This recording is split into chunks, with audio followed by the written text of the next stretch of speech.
Hey guys, Jared Codling here, new hack every week, and today I'm going to talk to you about black hat SEO and white hat stuff as well, I guess. Um, Alright, so this is going to be quite advanced, guys. If you don't know the basics of SEO, that's something different. But just a note, like SEO is not dead. It's just harder than it used to be. So you can't get away with a lot of the spammy shit that we used to do. You need to think a little bit harder about it. There's just too many people playing the game now, and too many people are automating too much, and so Google is getting smarter, and they have to stay ahead of the curve. So then we just need to stay ahead of that curve. But as far as I'm concerned, there's still 10 people on page one. They all got there somehow, and whatever opinions you have about how it got harder, well, I mean, at the end of the day, there's still 10 people ranking, and there was 10 people ranking before.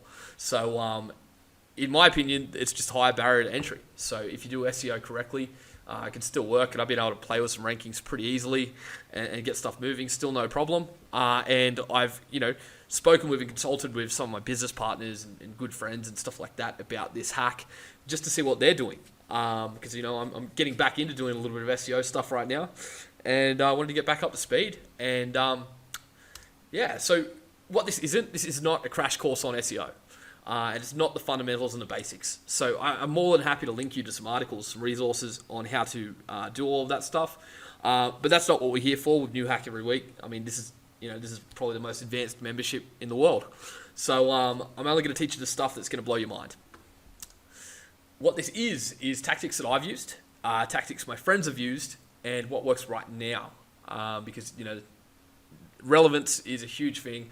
SEO is constantly evolving because we're always fighting with Google to get one up. But first I should give you some context because I know there's some people who haven't done SEO, and to get your head around this, I should give some context. So search engines, and I'm really going to be referring to Google because that's where the bulk of the traffic comes from. That's what we're really trying to manipulate when we do SEO. But Google mainly cares about a few things. The first is trust.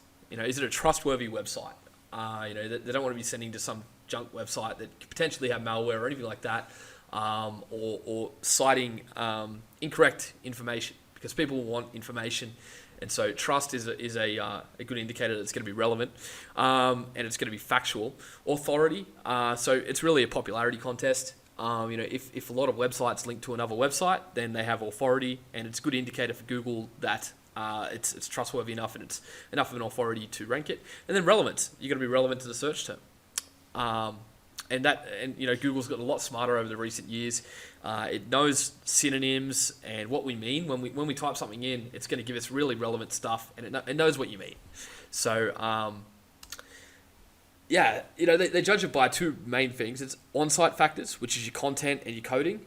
What content do you have on the website? Is it relevant?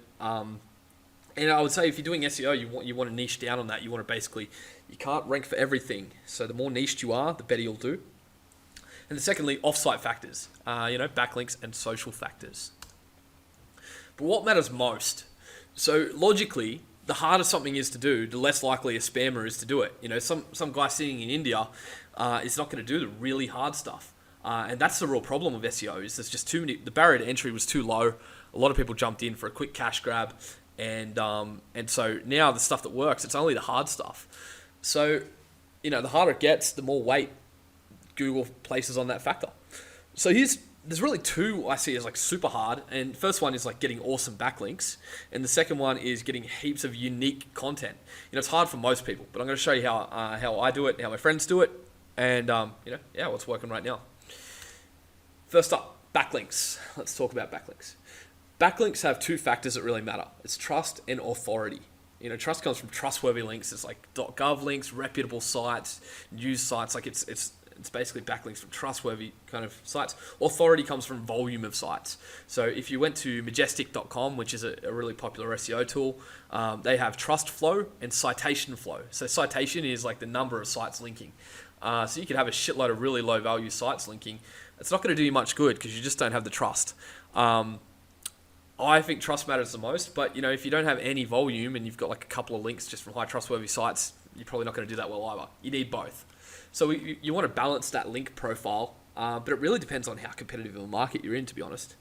Just a note, if the backlink has a no follow tag, So, it'd be like href equals your website, and then it's like rel equals no follow. Google deems it practically worthless. And the reason they do this is because it was a way for webmasters to indicate, hey, people might try spam our comments and shit like that, a comment section, so they can get backlinks. Just make them all worthless, so they stop doing it. They didn't stop doing it anyway because they don't have no value. It's just practically worthless. But yeah, I mean, if you can get high value do follow links, then you're going to do a lot better. So can't we just get volume? Seems like the one bit that you'd be able to game. Well, yeah, you used to be able to do that, but Google knows you can spam that too easily. So now you need quality. You need really high quality backlinks. So to check authority, really, this is just one example. There's a million sites you can do it, but check moz.com. And really, the best way to think of it is you've got a domain authority, which is like the overall website, and then you got page authority. It's like how important is that individual page. Now, the bigger the actual domain, it's going to have, it could have hundreds of thousands of pages on there. It could be a news site. It'll have huge domain authority, but an individual page might have a very low page authority. And so the biggest factor, if you get a link that's really high with page authority, then you're gold, because that individual page has a lot of backlinks itself. Plus, it's probably on a high. You very rarely see a high page authority page that doesn't have a high domain authority too. So all I really care about normally is page authority. So this is the first tactic that I'm going to give you for getting links, and some of you may have seen this before. It's been around a while, but I'm going to show you how I do it as well. The basic idea is this. Firstly, we want to find sites that have got broken links, like they go into a 404, and they're in your niche. They're really relevant. Secondly, we contact the webmaster. And then third, we tell them that it's broken. We say, hey, look, here's this article that you've put up. This link is broken. But look, I've got a similar piece of content that you can replace it with, and you just give them the link. And like a lot of the time, say 50% of the time, they'll just slot in your link. And so there's a lot of ways that you can do this. I like this one. I use this software called Scrapebox, which I've mentioned in other hacks. It costs under $100, and it's like a lifetime thing. The other thing is, it's good for like a lot of cool growth hacky things. Like I use Scrapebox for all kinds of shit. It's just awesome. And so I would recommend getting that piece of software. And just playing with it if you can afford it. It's not that much, and there's just so much you can do with it. So here's a look inside Scrapebox, and looks like a piece of shit, but it's really powerful. So I've just done like an example. I just wanted to give like an example of how I would use this. So let's say my niche was dog walking. So I would chuck in my keywords: dog walking, how to walk a dog. Now this could work for a local dog walker or whatever, because as long as I'm getting niche relevant links, it doesn't really matter if their local relevance is there as well. If I was trying to rank in Australia, I might I might put a custom footprint, so it's like I'm only looking for Australian websites. But at the end of the day, if I can get any decent dog walking link, I'm probably going to do pretty well, because it's probably not that competitive in industry either. So if you've got like an agency and you do any SEO for them, this is a super powerful strategy, because you don't need many links, especially if they're super high quality links. You don't need many to outrank your competitors most of the time. So I would chuck in my keywords, and then I would harvest all these URLs. So basically, when you harvest inside Scrapebox, all it's doing is it's searching Google for those keywords, it's searching Yahoo, being like everywhere, and it's just finding all the top results. And it's just going to get you heaps of stuff.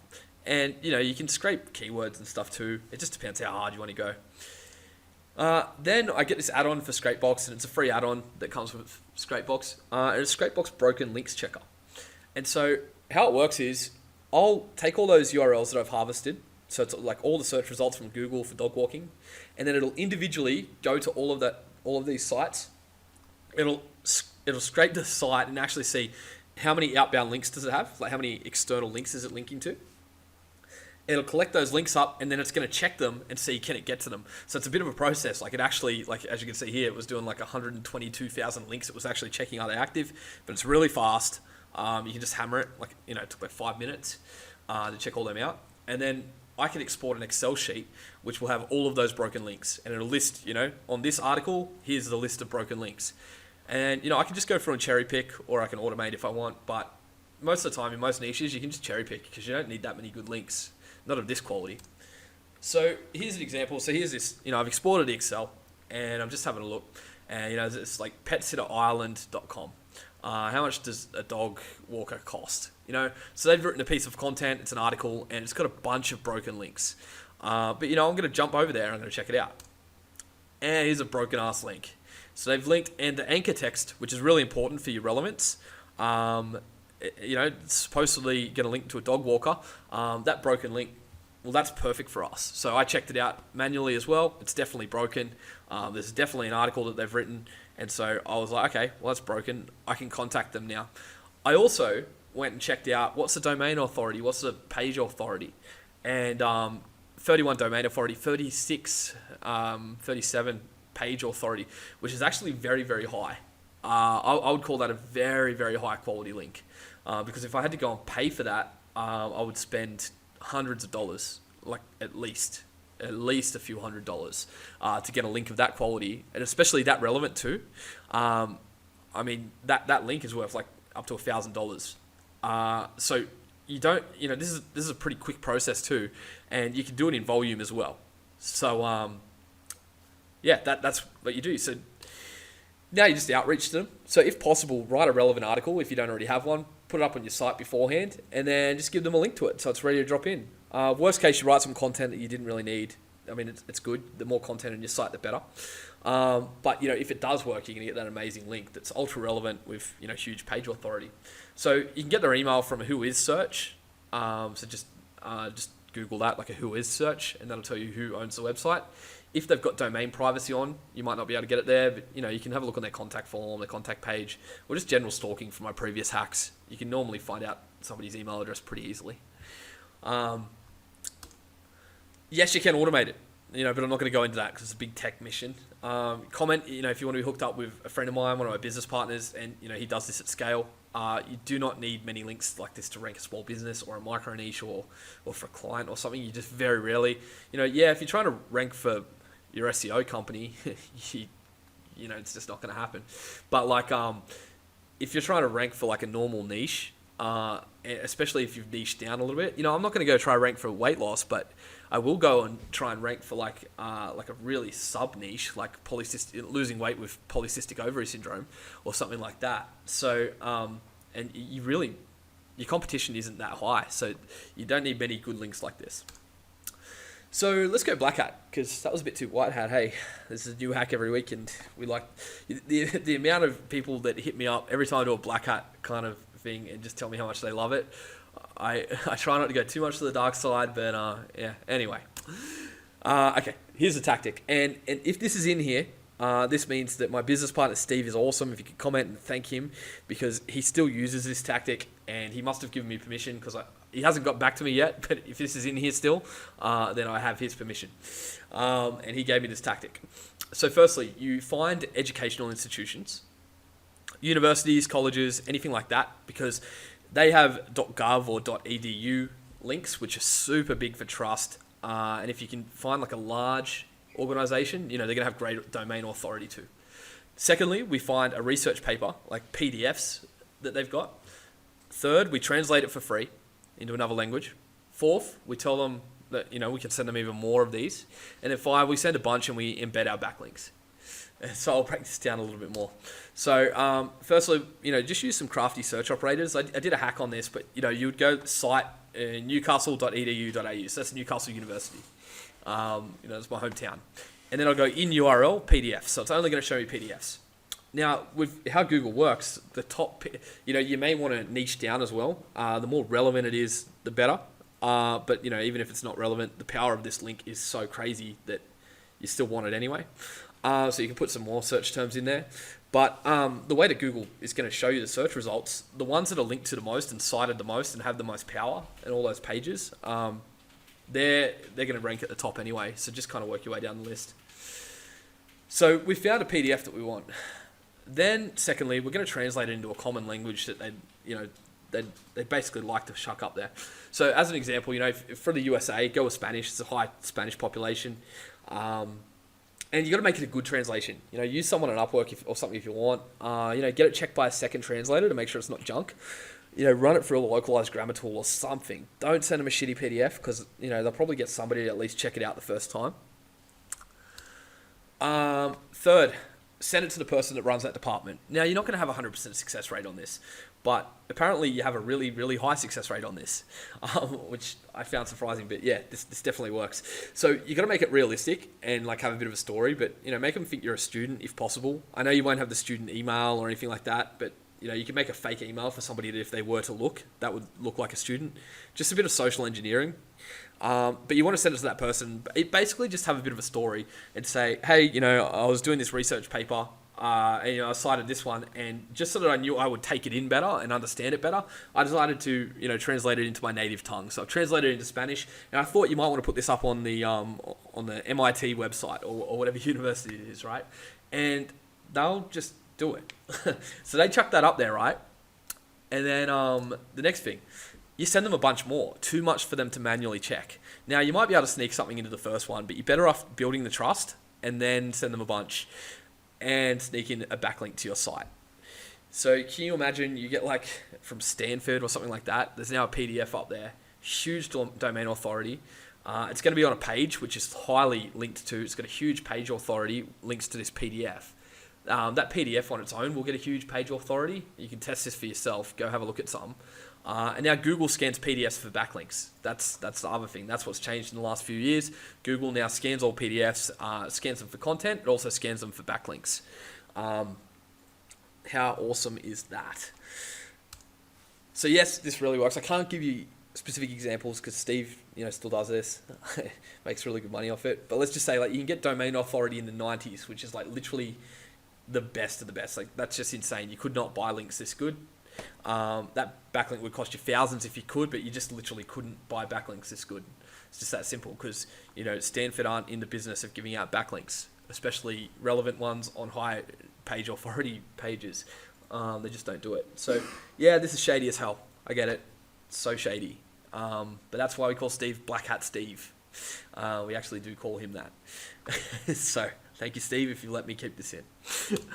So next up, let's talk about on-site SEO. First up, like, you should be doing the basics, and I can link to an article for this for anyone who doesn't know. But it's really just coding it right and making sure it's fast and all that kind of shit. So all the coding stuff should be on point. But then there's content. And so the more indexed pages on your site, so that means like if you chuck into Google site and then, the double dot thing, I don't even know what that's called. I should, but I don't. Site and then the double dot thing and then your website, how many indexed pages do you have? Meaning Google actually, they see them as significant enough that they'll put them in their search index. And so the more you've got, the higher domain authority you'll have. The more rankings you'll get for long tails, because obviously it's unique content and you're going to have a higher chance on all these different long tails.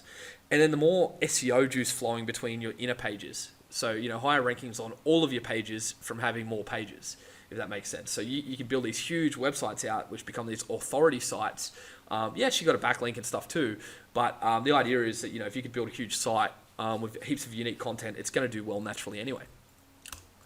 But, writing content is hard, or, you could pay people, but that gets really expensive. So what we used to do, we used to spin content, like this term called spinning. What it really means is you have it randomly spit out articles using synonyms. Just an example, so this is called spin tax. I know it sounds really technical, but I'll get to it, guys. So we know that the words have to or must in this context would mean the same thing. So if we had this sentence, I have to learn all the hacks, it's the same as I must learn all the hacks. But it's unique, right? Like, so Google should see that and they can go, well, that's unique content. If we did that the whole way through the entire article and we substitute all these words, and then that would do great. It's got some issues. So, Google now checks grammar. So it's hard to do right. Like, it's really hard with a normal spinner to do that right.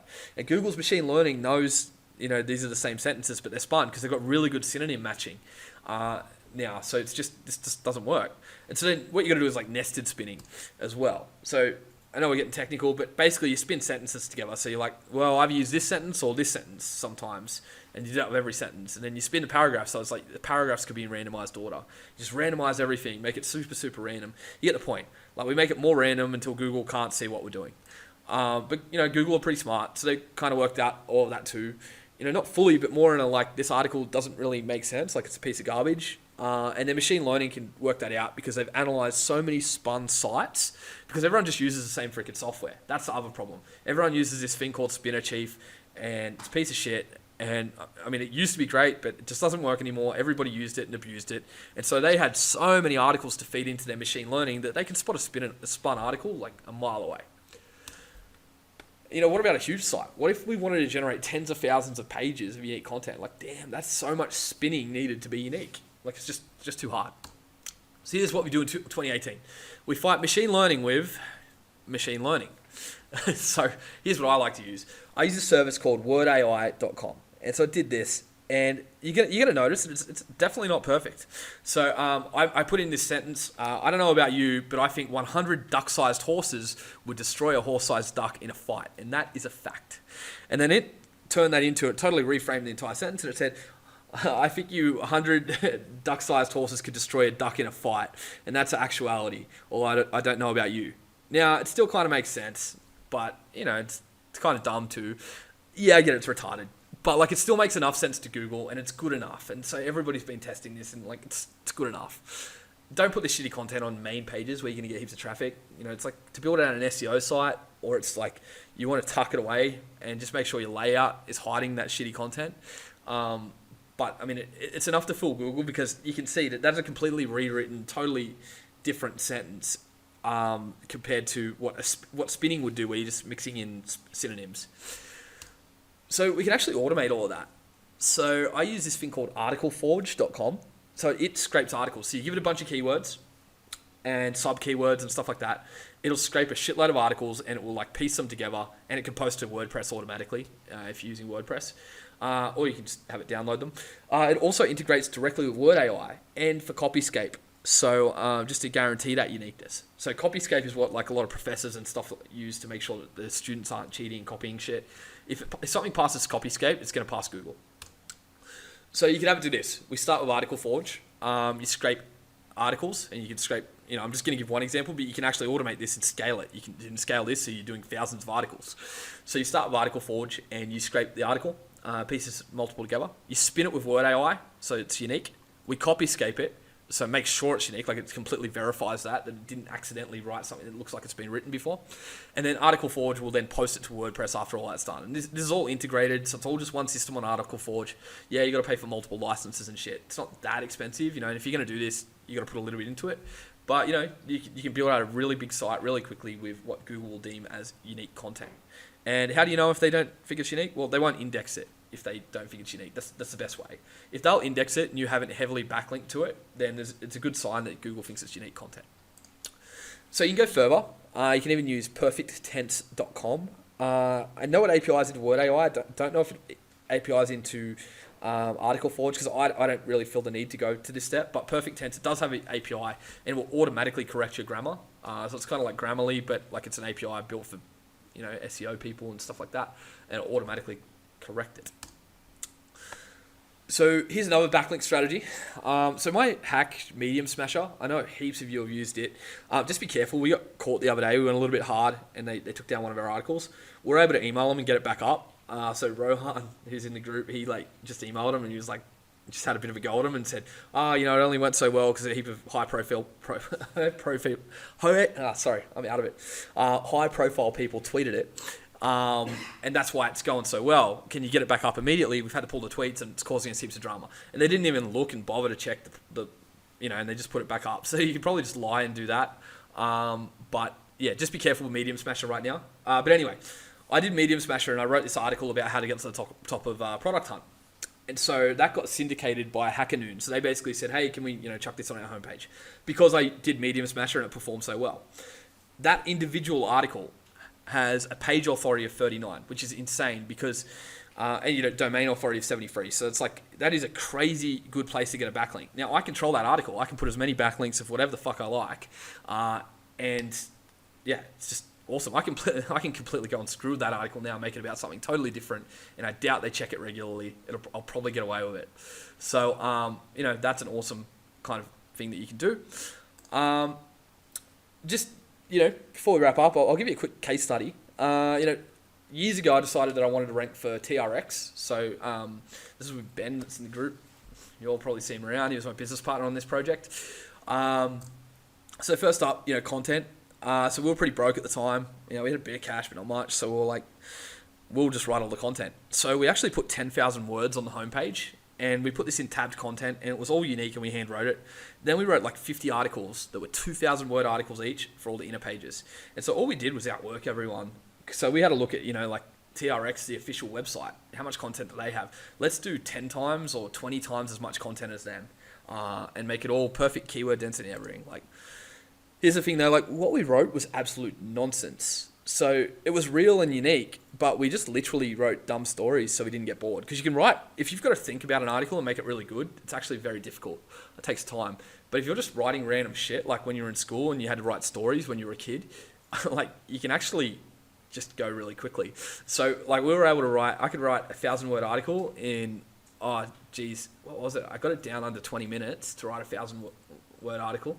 So it didn't actually take us that long.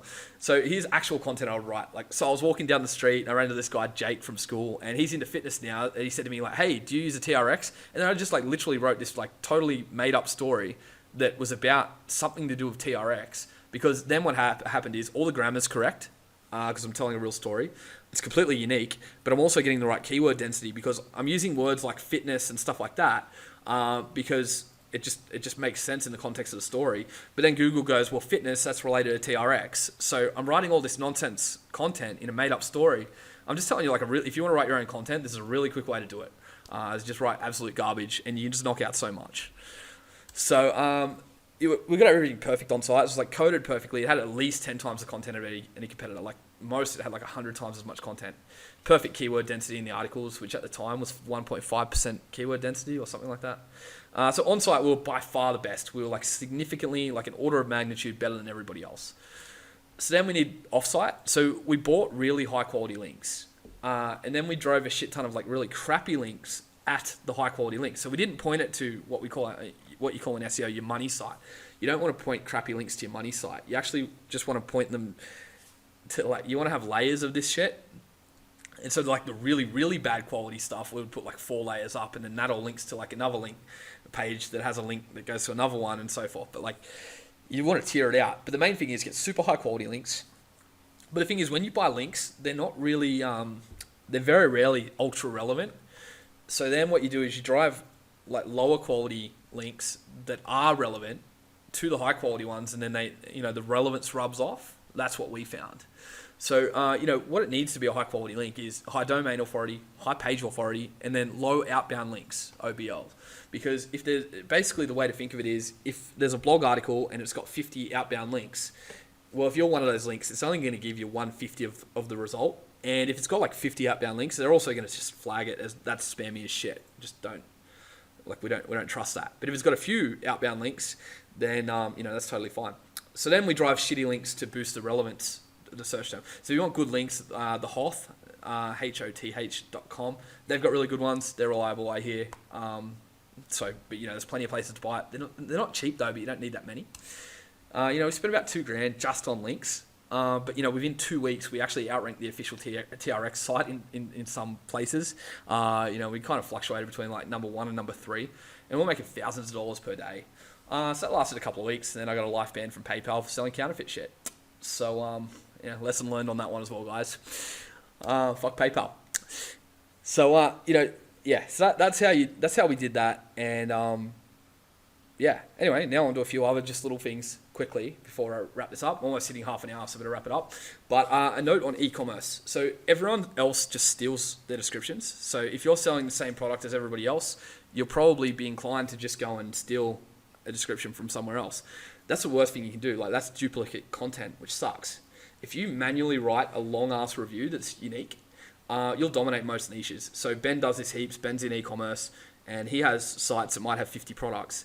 Yes, it is a pain in the ass to go and write like a really long, unique description, but it pays off because you start ranking for long tails. You start ranking for all kinds of stuff. This isn't black hat. This is white hat as fuck. This is what you should be doing. And it works. So, if you've got more time than you've got money, then I would be doing this. If I had a large e-commerce store though, I would say that, you can just outsource and pay for the content to get done as well. There's no reason for not doing this. And I think this is where everybody who slaps together an e-commerce website and doesn't do this, they're just being lazy. And they're also not understanding the benefit that you can get from it. A note on images. So, if you're putting out a heap of content, spun content or whatever. Like, if you just apply an Instagram filter, Google will think it's unique. And you can also do this in Photoshop, just using like, it's got this thing called batches. So you can do like a batch of 1,000 images and it'll make the same edits on them. So what I would do, I've done this in the past, is I'll just download, and Scrapebox can download a shitload of Google images, right? Then you just chuck them all in a batch and you get it to flip it, recolor it, slightly zoom it, like so you're transforming it, and then Google will think it's unique. So you just run this like pattern over it, these filters. You basically just make your own unique filter, run it over a shitload of images, and now you have a bunch of images that you can use that are unique, and that's actually a huge factor in ranking. If you've got unique images, it's a huge factor. So that's another one for you. Expired domains. So if you go to expireddomains.net, it's really good. So if you're building out a bunch of SEO sites that you're going to interlink, or you're just going to start out a new site purely for SEO or something like that, why start with like you can start with a solid base. So I just picked up this one. I compare homeloanrates.com.au. Yeah, it's kind of long, but it's super relevant to what I do in the mortgage space. But it's already got thousands of backlinks, like good ones. And it's already got, it's not a huge domain authority and stuff like that, but it's got decent trust and citation flow. Like it's actually, it's way better than starting at a base, at a baseline of 0. So I have a huge head start, and that could, that's going to help a lot as I continue, because if you're starting at 0, Google's a little bit skeptical of you as well. This is an aged domain, which means somebody originally registered it years ago. Doesn't matter as much as it used to, but I would definitely start with like an expired domain in that case. That's all, guys. We're over half an hour, so we'll wrap it up. But yeah, happy ranking. Any questions, chuck them in the comments. Thanks.